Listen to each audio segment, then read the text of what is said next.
All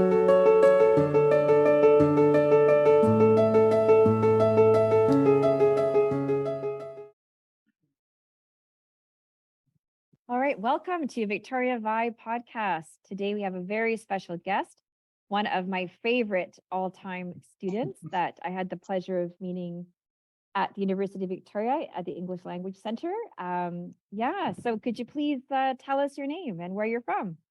Yes, teacher. So first of all, let me say hello to my favorite teacher too. So really, teacher, thank you so much for having me here. Thank you so much for this kind and warm invitation to be part of this. So thank you, teacher. Really appreciate this invitation. And well, my name is Andy. I am from Zacatecas, Mexico. If you have never come to Mexico, you should, because it's so beautiful, teacher. So I have a question for you, for all of us that want to know more about you. Why did you decide to study in Victoria? Well, teacher, to be honest, let me say this. When I was a kid, I never liked English. When you are a kid, you usually choose things, something like, for example, you choose to play soccer, for example, to watch movies, to play video games. And of course, I used to have friends who used to love English. So in my case, I never liked English. But teacher, when I was a kid too, I used to have a big dream to go to Canada one day. Why? Because many of my friends, they had this opportunity to go to Canada. So when I was talking to all of them, they talked to me and they told me, Andy, you have to go to Canada one day. So it was a dream. And when I start working, so I'm talking about 5 or 6 years ago, even more, I think 10 years ago, I always try to learn English in Mexico, but I couldn't, so I failed. One day, teacher, I have a very important meeting.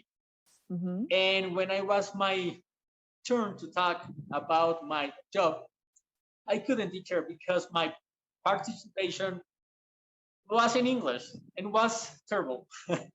So after that meeting, I decided to go to Canada to try to be better at English. And I am still practice on. So I feel much better than English, of course, because I was living in Canada for a year. But that's the main reason, teacher, to be able to speak in English, and of course to have these like skills to talk with different people around the world. Oh, amazing. So it sounds like you decided to come after you realized that the English you had learned wasn't enough to do the job that you wanted. So you came here for extra practice, right? Okay. Extra. Yeah, a lot of definitely. practice, because really I was trying to learn English here, but I couldn't, teacher. I think that you have to be immersed like in one country and you need to talk English all day. I think that's the key to learn more easily. Yeah, that's a valid point. Immersion is very, very powerful and effective. I agree. Okay. And so if you had to describe your experience in Victoria, how would you describe it? It was beautiful, teacher, because I have a big chance to learn English in one of the most important universities around the world. I used to be a student from the University of Victoria at the ELC. I used to have very good teachers. One of you, for example, teacher, you, so professional. And also, teacher, I used to have a very diligent and talented classmates. And it was like an inspiration to me to do my best in Canada. So when I decided to go to Canada in 2019, I say something like, okay, so I will try to do my best, because I am representing Mexico, I am representing my family, and I have to do my best, teacher. So it was well, let me describe my experience. It was the most beautiful experience that I ever had in my life, teacher. It was so beautiful because all of you, teacher, of my teacher, my classmates, my homestay family, because I used to Mm. live in a homestay family, and all of you were helping me a lot. Oh, that's fun. I'm so glad to hear that it was so positive. Although it was overall a very wonderful experience, you must have faced some challenges while you were learning. Could you describe some of those challenges that you had? Yeah, well, as I say before, teacher, so until the year 2018, I wasn't able to talk in English. So when I went to Canada for my first months, it was so difficult to me, teacher, because of course I was able to understand basic English, but I wasn't able to like to develop a conversation. So Mm. it was a big challenge to me because when you decide to go, for example, in this case to Canada, the name of the big challenge is I will go to Canada, right?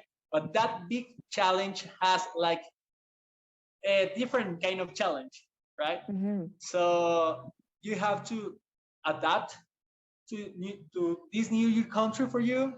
So you have to try different kind of food. You have to try different kind of drinks, and that's why you have to involve yourself as soon as possible, teacher.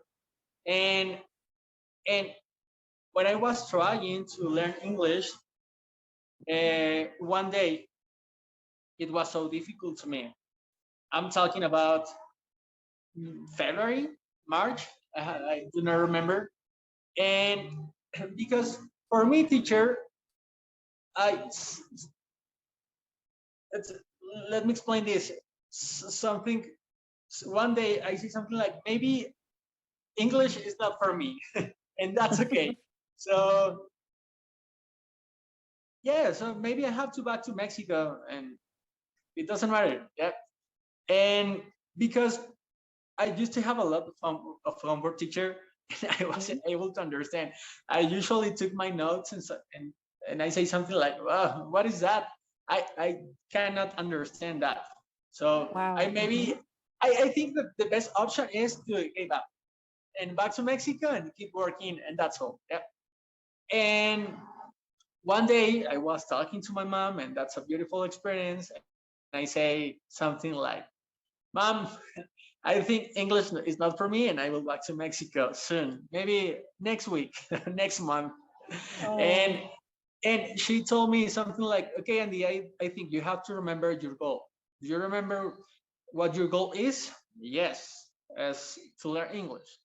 Talking to you, for example, teacher, I used to have two more teachers. I perfectly remember their names, Teacher Mark and Teacher Susan.